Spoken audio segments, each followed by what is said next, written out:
Salami, come on. Lay down. Good girl.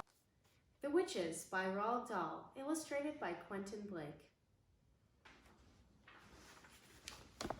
Chapter 1. A Note About Witches. In fairy tales, witches always wear silly black hats and black cloaks, and they ride on broomsticks. But this is not a fairy tale.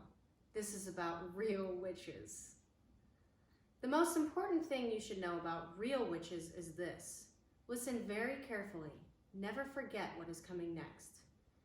Real witches dress in ordinary clothes and look very much like ordinary women.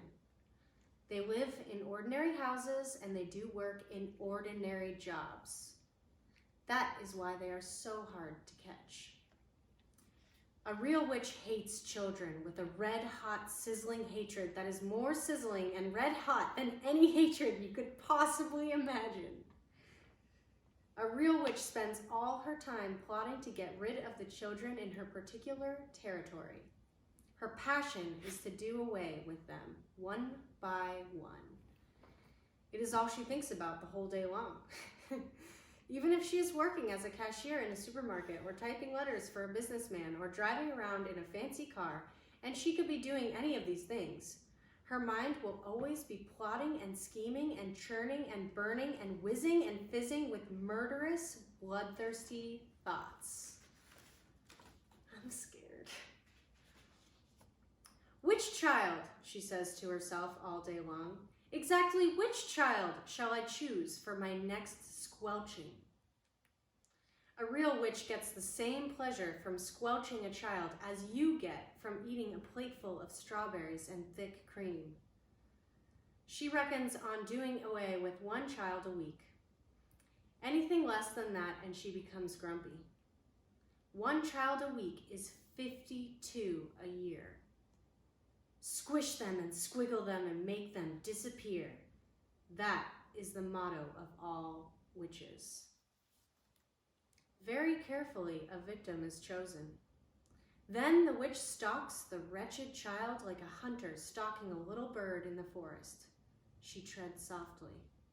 She moves quietly. She gets closer and closer. Then at last, when everything is ready, and she swoops. Sparks fly, flames leap, oil boils, rats howl, skin shrivels, and the child disappears. A witch, you must understand, does not knock children on the head or stick knives into them or shoot at them with a pistol. People who do those things get caught by the police. A witch never gets caught. Don't forget that she has magic in her fingers and devilry dancing in her blood. She can make stones jump about like frogs, and she can make tongues of flame go flickering across the surface of the water. These magic powers are very frightening. Luckily, there are not a great number of real witches in the world today, but there are still quite enough to make you nervous. In England, there are probably about 100 of them altogether. Some countries have more, others not quite so many. No country in the world is completely free from witches. A witch is always a woman. I do not wish to speak badly about women. Most women are lovely. But the fact remains that all witches are women. There is no such thing as a male witch. On the other hand, a ghoul is always a male. So indeed is a barghest. Both are dangerous, but neither of them is half as dangerous as a real witch. As far as children are concerned, a real witch is easily the most dangerous of all the living creatures on earth. What makes her doubly dangerous is the fact that she doesn't look dangerous. Even when you know all the secrets, you will hear about those in a minute, you can still never be quite sure whether it is a witch you are gazing at or just a kind lady. If a tiger were able to make himself look like a large dog with a waggy tail, you would probably go up and pat him on the head. And that would be the end of you. It is the same with witches. They all look like nice ladies. Kindly examine the picture opposite. Ooh, I need to show the picture.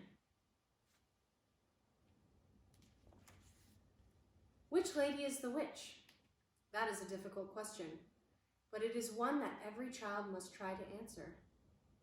For all you know, a witch might be living next door to you right now. Or she might be the woman with the bright eyes who sat opposite you on the bus this morning.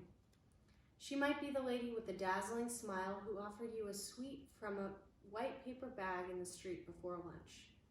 She might even, and this will make you jump, she might even be your lovely school teacher who is reading these words to you at this very moment. Sweaty. Look carefully at that teacher. Perhaps she is smiling at the absurdity of such a suggestion. Don't let that put you off. It could be a part of her cleverness. I am not, of course, telling you for 1 second that your teacher actually is a witch. All I am saying is that she might be one. It is most unlikely. But, and here comes the big but, it is not impossible. Oh, if only there were a way of telling for sure whether a woman was a witch or not. Then we could round them all up and put them in the meat grinder. Unhappily, there is no such way. But there are a number of little signals you can look out for, little quirky habits that all witches have in common. And if you know about these, if you remember them always, then you might just possibly manage to escape from being squelched before you are very much older.